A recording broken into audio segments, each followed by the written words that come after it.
Well, you can tell it was my first commissioning because I didn't even give Ginger her commissioning certificate, so it doesn't count. It's void. So let me tell you guys about the 2 worst tests I've ever taken. Do you want to hear about this humiliating story? Okay, the first test was in my junior year of college. I was having a rough time for a number of reasons. Different story for a different sermon. But basically, I was taking biochemistry for some reason this semester, and because I was having such a hard time, I had a really hard time engaging with the curriculum, and I just kept procrastinating studying for this final to like the last 2 days before the test was, and that has worked for me in the past. It did not work on this test, and so here's how the test went.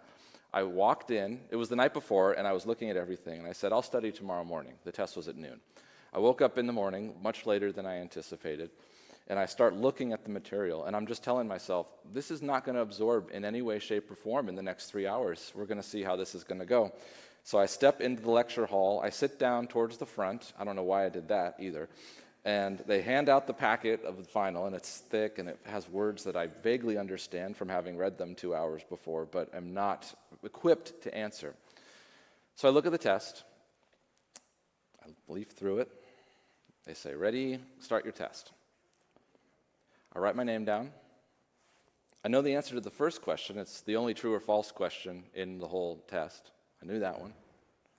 Leaf through the rest of it. Stand up, turned it in, and walked out of the lecture hall. And I'm sitting in the front row. So the only way out is there's no side doors open during testing. So I had to walk all the way up the middle, like 10 minutes into the test.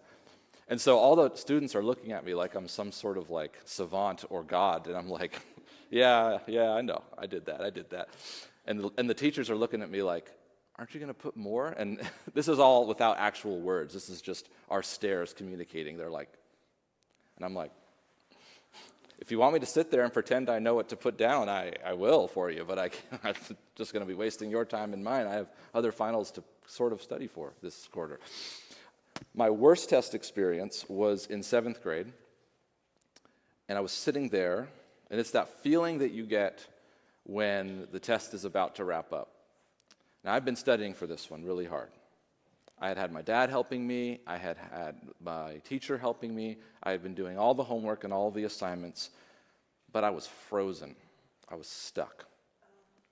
And it's that moment when you're only about halfway through the test, you haven't even flipped the page over to see the harder questions yet, and you can see there's 10 minutes left. And people are starting to turn in their tests, they're starting to pack up their bags, tiny corners of the room are starting to talk about what they're going to do at recess together, and I'm there with my test only halfway done. The moment was too much for me. I was stressed. I had the yips, if you will, for testing in that moment. And I was caught. When the stress of the moment was pressing in, the fruit of what was inside of my knowledge, my wisdom, my application was showing, which was that I knew the material, but I was too anxious to do anything about it. I was too scared. I was too caught up in the moment. And I will say, and maybe you can relate to this, that there are many moments, I know you can relate to this, when the pressure of the hard life that you and I live in presses in, and what is real within us is exposed.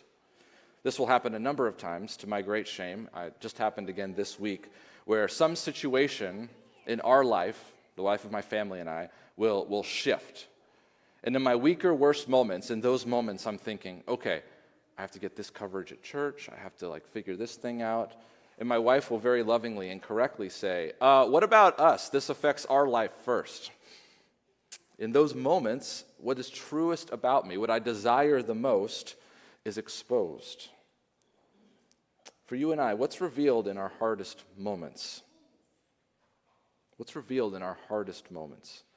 Jesus says that out of the abundance of the heart, the mouth speaks. And he's not just talking there in that portion of the Sermon on the Mount about language. He's talking about the fruit of our life. It's attached to the parable of the fig tree. And you know a good tree because it produces good fruit, and a bad tree will not produce any good fruit. This psalm that we're going to be looking at today is about a man who is being pressed in on from all sides. It's Psalm 71. We do not know the author, but we know the context just from reading the psalm. He is not just having a bad season.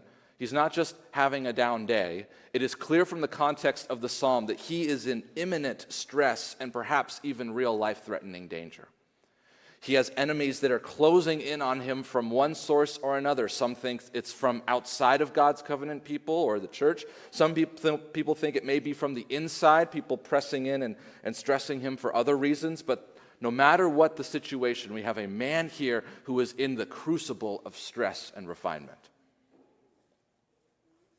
And what he expresses here in this moment, which all of us face in one time or another, what he expresses here should be an aspiration for you, for your life and for mine as well. Listen, I'll put my cards on the table early. This is my thesis. This is my goal, my aim, my hope for this sermon. Seeking God, pulling out your Bible, praying in hard times is good. Can we all agree on that? That's a great time to do that. And I commend you to it, and I say that with no belittling of that at all. That is where we should go when times are hard. Pulling out the Bible, seeking God, praying in hard times is a good thing, but do you know, brothers and sisters, what is better than that? It is realizing and seeing how all of Jesus is sufficient for all of life, all of the time. In the valleys as well as the peaks, in the seasons of peace as well as the seasons of wartime, in the seasons of plenty and in the seasons of lack. Jesus is for all of your life. Every moment of every day, every victory, every defeat, he is there. And brothers and sisters, my prayer for you this week as I've been preparing this sermon is that you and I would catch a vision for what it looks like to love Jesus and to follow Jesus all of the days of our life. That this wouldn't just be a nice sentiment that we pass around at church or something that you would aspire to once you get your life together. No, but indeed a psalm like this actually shows us that this is not only possible but aspirational and desirable for your life and for mine. That we don't just worship a God who slips in when it's hard and then leaves when it's good, or conversely is only good around for the good times, like someone who likes to party with you, and then when things get hard, ejects. No, and the picture of Jesus, the picture of God portrayed in the Bible is that of a shepherd who is present. The great thing about Psalm 23 is not just the beautiful language, but it paints a picture of God as a shepherd who is there beside still waters and in the valley of the shadow of death. And that is the God that we worship. So we need three things. I'm going to do three things, then I'll get out of your way. We need to see Jesus and God in a way that he gives us a life of understanding and experiencing his presence, seeing and understanding him in awe, and seeing and understanding him in trust. We need a life of presence, a life of awe, and a life of trust. Let's look what the psalmist says. Remember, this is a guy who's going through it right now. He just got the text, he just got the email, the meeting didn't go the way he thought it would. He got the call from a family member you hope never to get. He is going through it. He's not just waking up on the wrong side of the bed here. He is in imminent stress. He says, "You, O God, from my youth, you have taught me, and I still proclaim your wondrous deeds. So even to old age and gray hairs, O God, do not forsake me until I proclaim your might to another generation, your power to all those to come." He's talking here about a presence that he felt, God's presence that was present back in the day when he was young, and he is calling upon, grasping out for, reaching out for that presence that is there and attainable in the here and now. He talks about from his youth, from his earliest days, that God was instructing him. This is someone who was raised up in the context of faith. This is someone who from his earliest days and memories remembers that the truth and the power of God's word was put before him, not just as rules to follow, but clearly as something that teaches and instructed him about the person and the character of God. It's not an old text that was just passed around like a dusty thing. It was living and breathing even in his youngest days as a boy.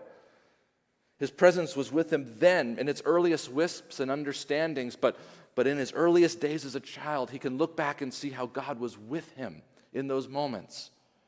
He's saying, you, O God, from my youth have taught me, and I still proclaim your wondrous deeds, even today.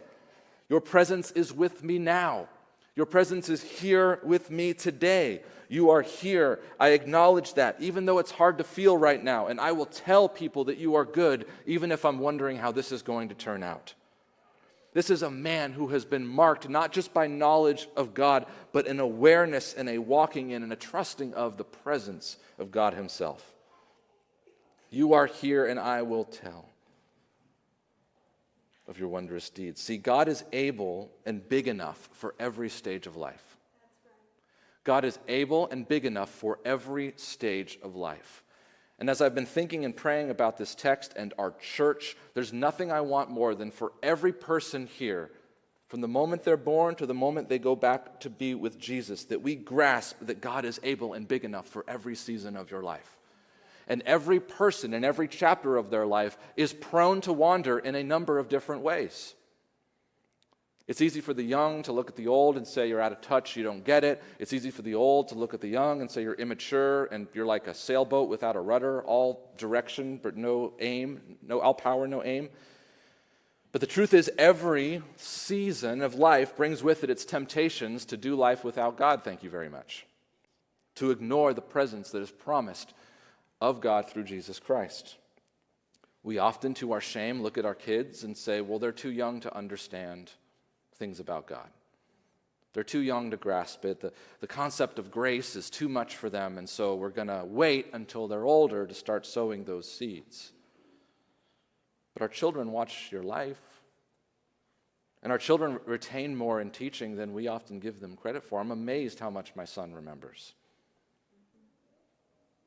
Students, teenagers, it can be easy to look at them as those who don't even care about church anymore, which could not be farther from the truth. These are often some of the people in the church who have the most passion and indeed some of the best vision to reach their current generation, and we do a great disservice by not ministering to them, equipping them, leaving them on the sidelines. That is not a good thing to do. And for students yourselves, you need to be aware as well that following Jesus is not for some future season of your life, it's for today. God will help you in what you are doing today. God is with you today and desires to lead you. For those who are single, either in a younger season or throughout their life, people can be put in certain categories that are unhelpful. Young marrieds, young people with young kids, older kids, empty nesters, seasoned career people, retirement, old age. All of these people within the church all have their different, I could go on each one. I don't have the time to, I'm realizing. But the point being, every season has its temptation. For those of us with kids, it's real easy to let kids be a convenient excuse to not do things for God. I remember when we were young and married with no kids, we thought we were busy, and now I laugh at myself and think, that's very silly. People with older kids, empty nesters, seasoned career, people who are retired or an older age think they have nothing to offer the church, and the furthest, that is just not even true at all. It's just one of the farthest things from the truth. Here's the big idea. Whether it's from your youth or into the future, God is near to you in Jesus Christ. And this season of your life, he desires to fill with his manifest presence. We know in our theology that God is at all places at all times. He's omnipresent, but he wants to walk with you in relationship in whatever season you're walking in right now. You haven't passed the best seasons of your time with God. You aren't waiting for the best seasons to come. He can fill your days today. And indeed, that's the vision of what is being portrayed here in this psalm. That's what this man is saying about his life. And he even goes on in the next verse to say, so even to old age and gray hairs, O God, do not forsake me until I proclaim your might to another generation, your power to all those to come. The psalmist here is saying that you were with me then, and I'm asking that you will be with me until the very end, till old age and gray hairs. That you will not forsake me, and that you will be with me as I proclaim who you are to the next generation. See, God's presence, God's ministry, God's relationship with you is for yourself. It is for you. It is for me. His presence is for our sake. He says, do not forsake me. God, things are better when I know you are here. Things are better when I am aware that you are here. My life may be falling apart at the seams and things may be going not the way I planned, but as long as I know you are here, God, you can walk me through this valley of the shadow of death. I'll fear no evil. You will protect me. But he's also saying that this presence is not just for your enjoyment or his enjoyment or my enjoyment. He's saying, not only will you preserve me in and through this, but do so that I may proclaim your might to another generation, your power to all of those to come. He recognizes that God's presence is not just for his sake, but it's for the sake of those who are around him. That the might and the power and the character of God may be explained and told and shown to another generation of people. God is for you all of your life, to be sure, but you have more influence than you think you do in the life that you lead. You have more effect on the people below you, around you, above you. Your life speaks more than you think it does. Some of us falsely think we need to put ourselves in positions of leadership or influence to have an impact on the people around you. And the psalmist here would say that is not true. It's not a requirement. You have influence. Your life, your testimony speaks to all of those around you, whatever age you are. If you are tethered to God, if you are walking with God, then he can use you in ways you could never imagine. And here's why we need to highlight and underline and underscore his call to do this to another generation. Because if we don't proclaim the might, the power, the deeds, the personhood of God to the next generation, there is a world that would be happy to tell another story, and indeed already is. You don't think your life matters? You don't think your relationships matter? Think again. The world's happy to tell another story than the story of Jesus. And this is for all saints to take seriously. You have influence in your relationships. What story are you telling with your life, with your words? What hope are you putting forth with your life and your words? What joy are you pointing the people below you towards? We need a life from our youngest days to our oldest that is filled not just with knowledge of God, but with the very presence of God marking our days. Comforting, guiding, convicting, leading, serving. We need a healthy and robust understanding of the Spirit of God that works within those who love him. Brothers and sisters, if we're going to be people who follow all of Jesus for all of our lives, we need to understand and seek to live a life that is marked by his presence. We need a life that is filled with awe of God too. Not awe like awe. A-W-E, awe, reverence, adoration, respect.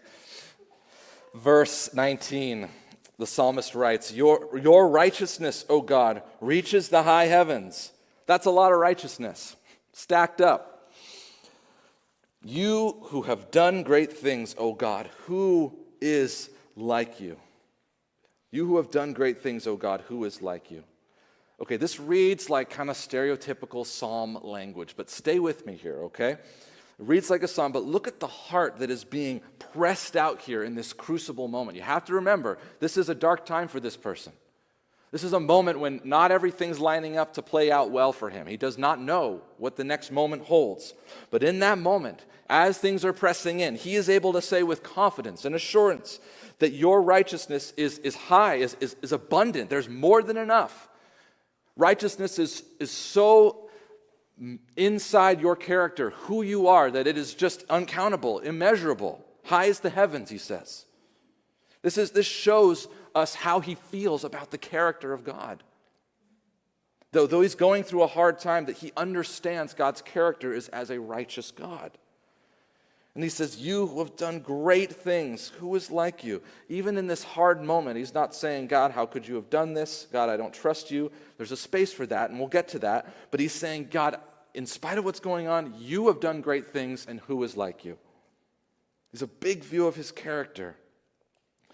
The phrase, who is like you, in this context, it's someone looking at God like, you are set apart, you are different, you are above, and I am below, I am here, but we have a relationship in Jesus. This is someone saying this, not questioning, but in rhetorical reverence to God. This is like the aim of our discipleship, for us all to look at God this way and say, God, who is like you? Many of us live as if there is many like him. We do, myself included. Many of us live as if God and his voice and his ways and his character and his presence are interchangeable with a number of other things. And so we follow what God says for a while, but then things get hard, and then we search around for another way to go, and we have this sort of hybrid life where we're not saying to God as we look at him, who is like you, but we are interchanging what he says with what may be more convenient or accessible. And I say that with no condemnation. I say it as a diagnosis to hopefully help us, you and me. We are not, listen, I think that in my early days of following Jesus, I would go on retreats. Okay? We love retreats. We do retreats also.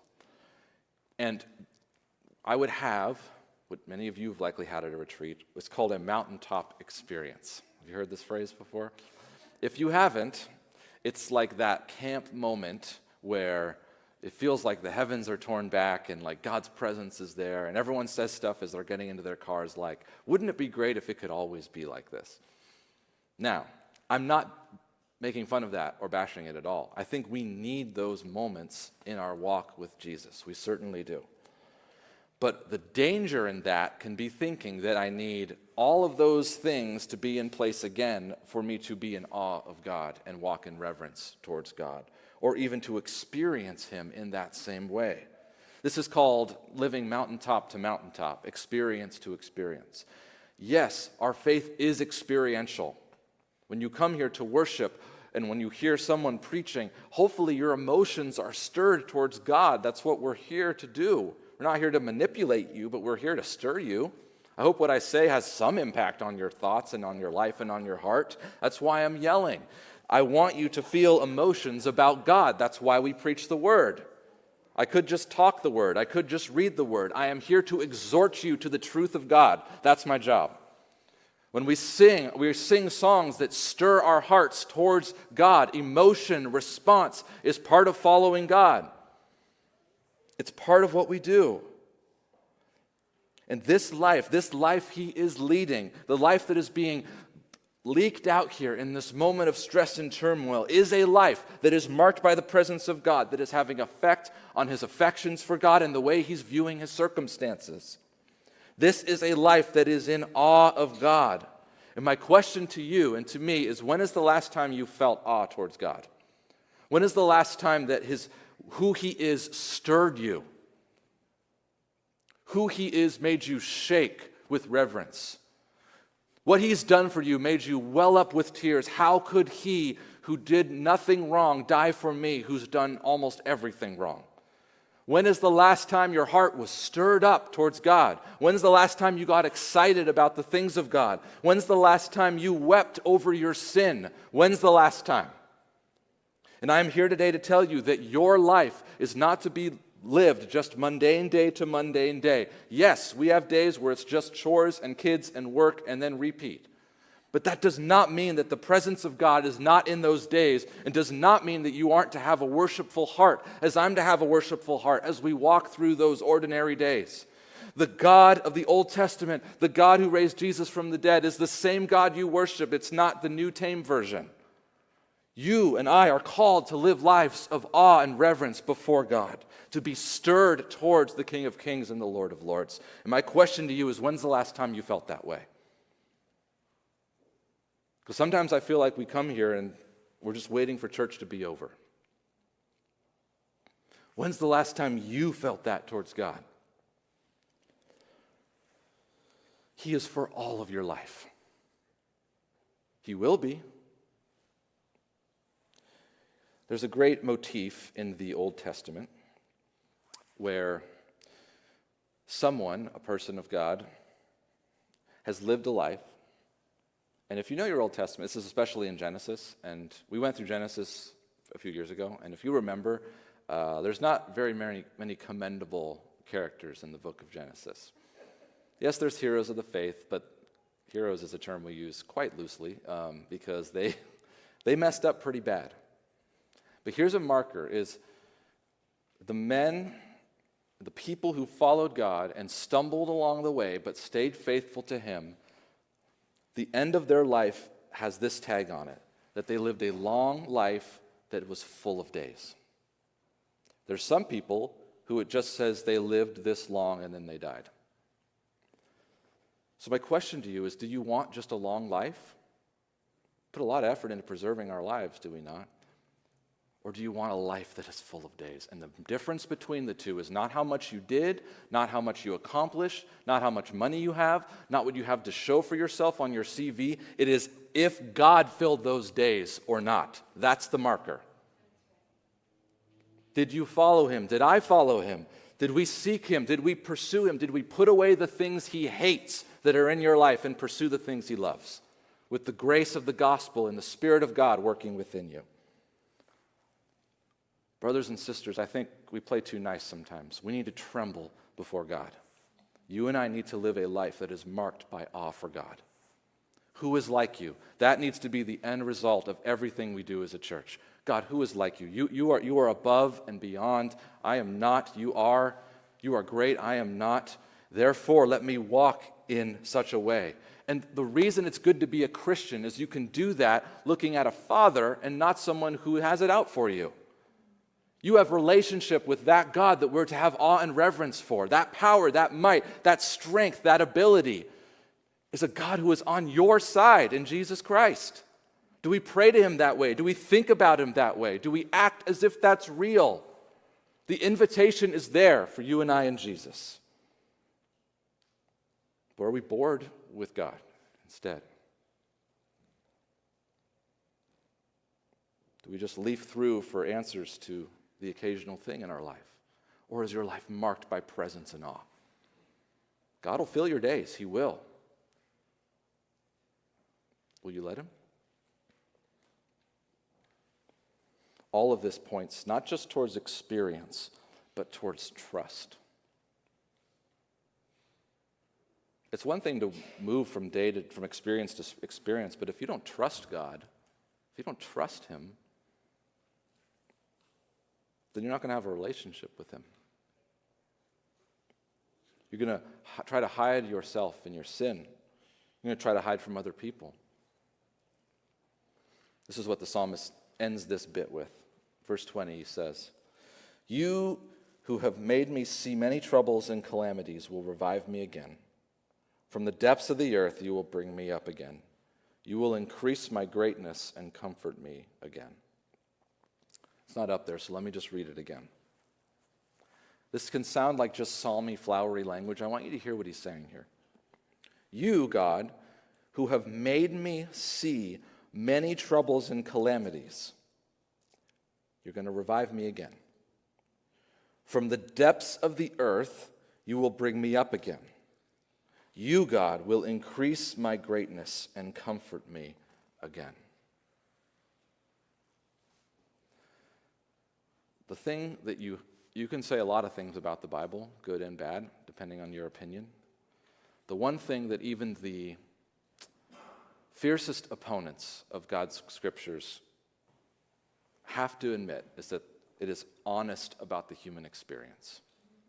You can't say, even if you don't agree with a single word, you can't say it's not honest about what it's like to be a human walking this earth.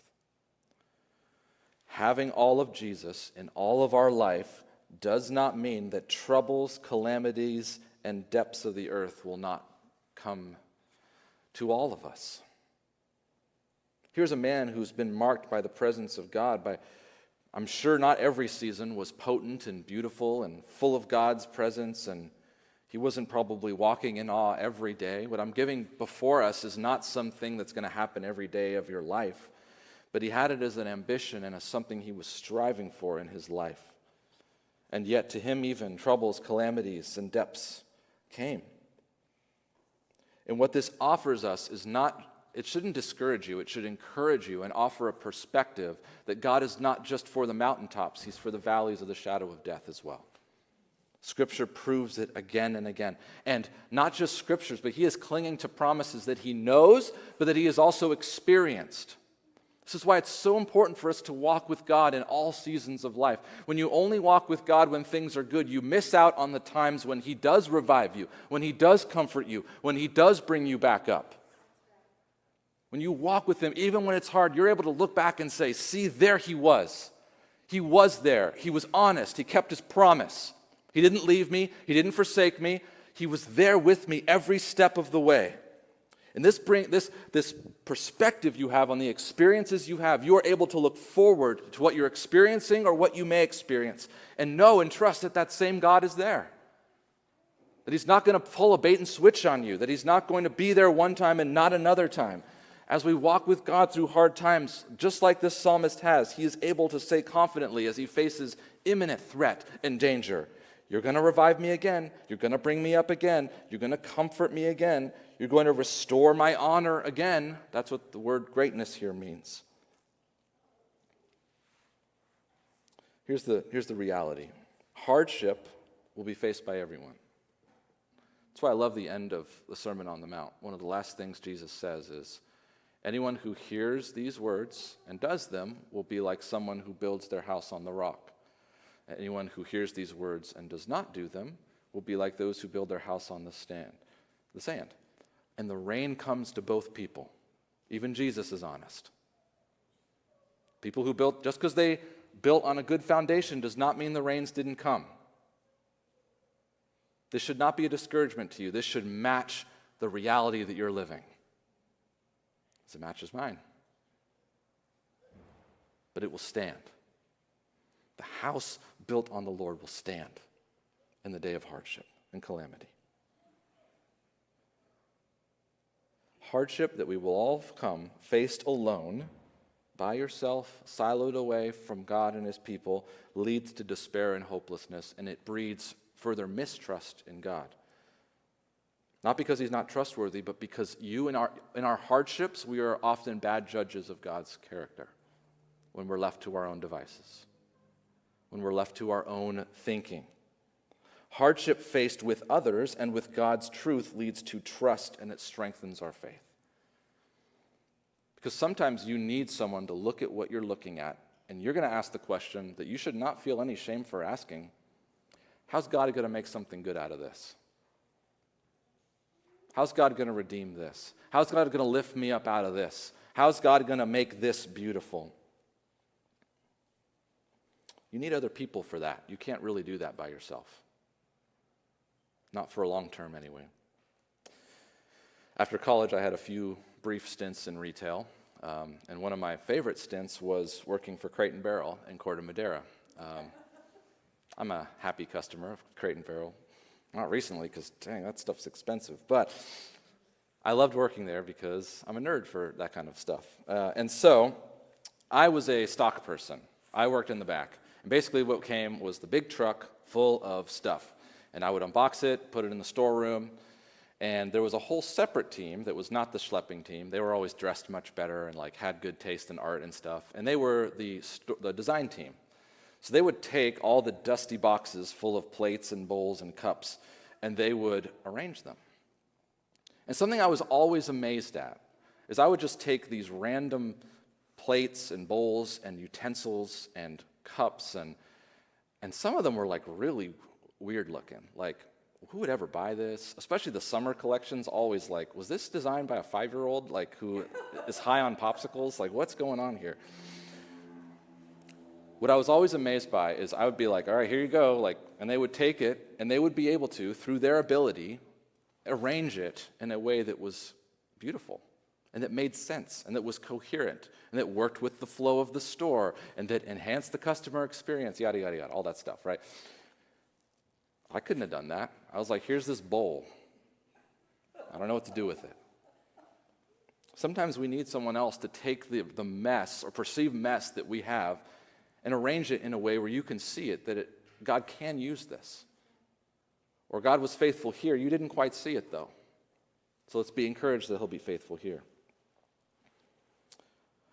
There's a form of art called kintsugi. Has anyone heard of kintsugi before? Katura is the only person. We have one picture. Can you throw it up, Jonathan? Do you have it? Okay. This is what a piece of kintsugi looks like. I'm going to read a little bit about it. Poetically translated to golden joinery, kintsugi is a centuries-old Japanese art of fixing broken pottery. Rather than rejoin ceramic pieces with a camouflaged adhesive, the kintsugi technique employs a special tree sap lacquer dusted with powdered gold, silver, or platinum. Once completed, beautiful seams of gold glint in the conspicuous cracks of ceramic wares, giving a one-of-a-kind appearance to each repaired piece. This unique method celebrates each artifact's unique history, listen to this, by emphasizing its fractures and breaks instead of hiding or disguising them. In fact, kintsugi often makes the repaired piece even more beautiful than the original, revitalizing it with a new look and giving it a second life. Boy, that wasn't written by a Christian, but I think a lot of times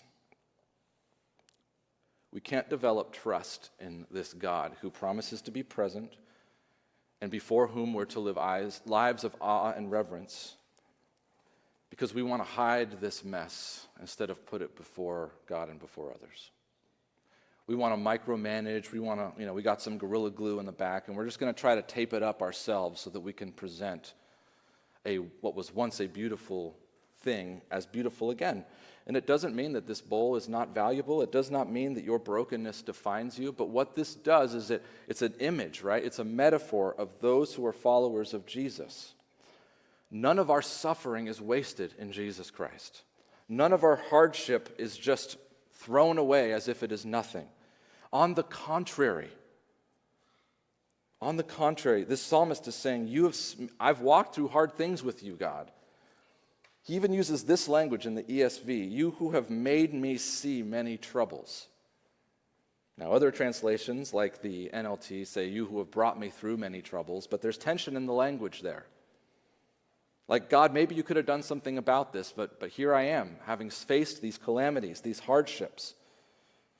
Now, we're not saying that God is the author of these things, but we are saying what we are seeing and reading here marks our experience and matches our experience. You and I have walked through hard things, but the God who revived this psalmist is the God who will revive and bring up you. The question is, do you trust him and will you let him do that? We need a vision of a God who will take our broken pieces and make them something beautiful for our whole life. He doesn't just do this when you're young and full of energy. If you're older in this room, you need to stop looking back on that season as the only time that God would make something beautiful. If you're young, conversely, you need to stop living your life as if you can get to God eventually. You may not have that opportunity. And you're missing out on his grace, his goodness, his joy in the here and now. You're missing out on it. Only God can do something like this with the brokenness that every single one of us, myself included, brings to him. You can try to patch it up on your own. The world can bring its own lacquer and try to make something. But only God can take our brokenness and make it beautiful. And the question is, do you trust him to do that? You can take that down, Jonathan. Thank you.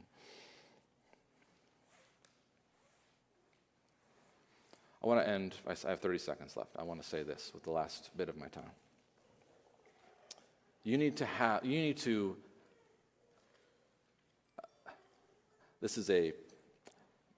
want to say this in a way that's not a to-do list. I'm not giving you a task to complete. I'm giving you an exhortation. Some of us need to rewrite a whole new vision for your life. Good luck, right? Some of us need to think a lot more deeply about where we've been, how God has used that moment or those moments in your life, and listen to me, what he might do with that today and into the future. Some of you think the one thing that you think is disqualifying you from ever being useful around and to other people might be the very focal point of your ministry for the rest of your life. It might be the very thing that God says, see this mess? It's a mess. But let me fill it with my grace. Let me fill it with my hope. Let me fill it with my truth. And let's take that and let's minister to people. Let's bring the hope and the light of the gospel to people who have never even heard about Jesus. Some of us are so, you think, I only have life experience in these few things.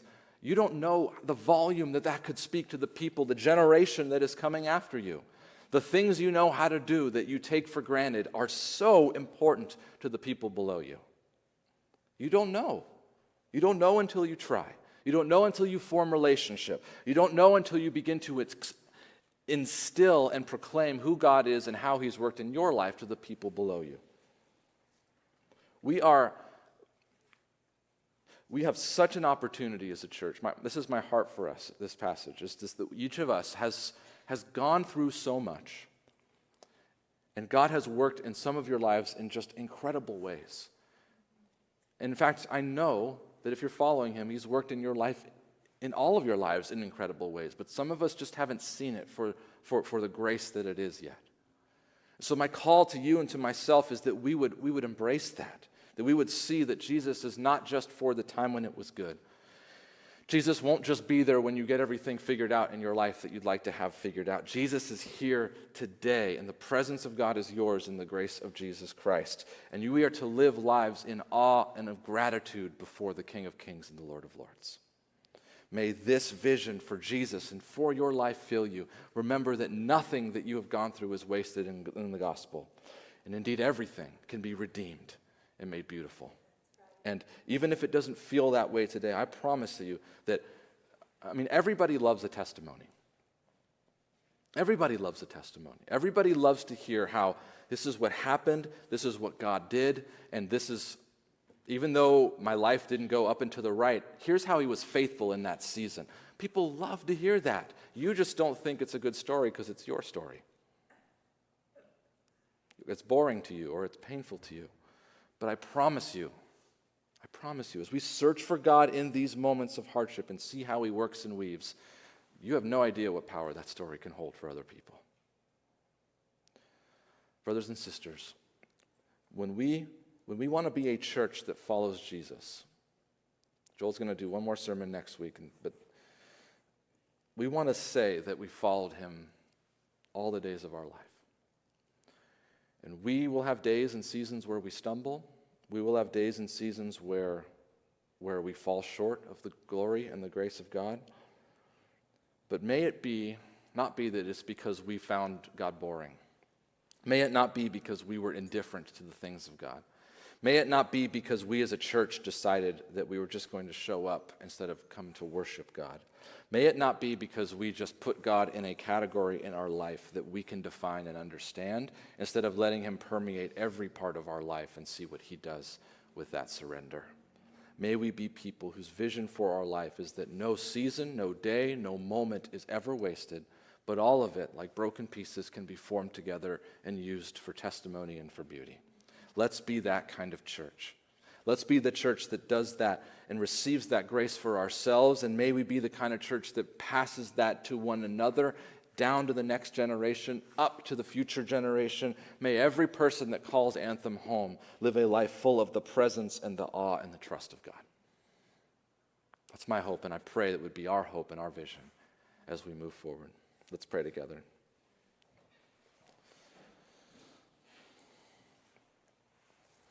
Father, I ask now that you would stretch our minds and our hearts for Jesus. That you would help us to see with fullness, clarity, the ways in which you've touched our lives throughout our journey. Would you help us to have a reverence for you that is holy? Would we help us to say, like the psalmist, God, who is like you? You are different, you are other, you are set apart, and yet you're a God who in Jesus desires to commune with your people and for your presence to be felt. You desire, Lord, to take even the darkest moments of our life and our struggle and our past and use those for your good and for your glory. Lord, you have not left any of us or forsaken any of us in Jesus, but you are near to us. If we are young, help us to see the great benefit in following you in our earliest days, God. God, how much heartbreak, how much sorrow is saved by following you from our earliest days. May we believe against the lie of the world that says you're missing out if you follow Jesus. Oh, how the world misses out by not following Jesus, God. May the truth be proclaimed in this place. God, for all of us in every season of life, for those of us who are slogging it through in the middle ages of life with kids and responsibilities and work, and would you help us to see, Lord, that it's not about getting through every day, it's about building a life and a legacy that honors you. That your presence is in these moments as well, in the minutia, in the work stuff we don't like, and the relational stuff that's hard, and the diapers that we change, that you are in those moments, and that every day counts. And God, for those of us who are older in age, would you help us to see, Lord, that our best days are not behind us, and that what we have and a life that is lived, God can redeem each of those stories, those memories, those things, and with his grace being infused into them, they can be an encouragement and a hope passed down to generations that further may walk in the way that Jesus has called them to. God, may Anthem Church be a church where this is the heartbeat of who we are. That we know you, that we trust you, that we feel you, that we love you, that we lean on you, even in the hardest of times. When the hard times come to our church, may we be people who express worship and trust and presence, God. And Lord, may that be a pleasing aroma to one another and to those around. That we're different, not because we are good people, but because you are a good God and we are tethered to you in Jesus. Be with us now as we respond in Jesus' name. Amen.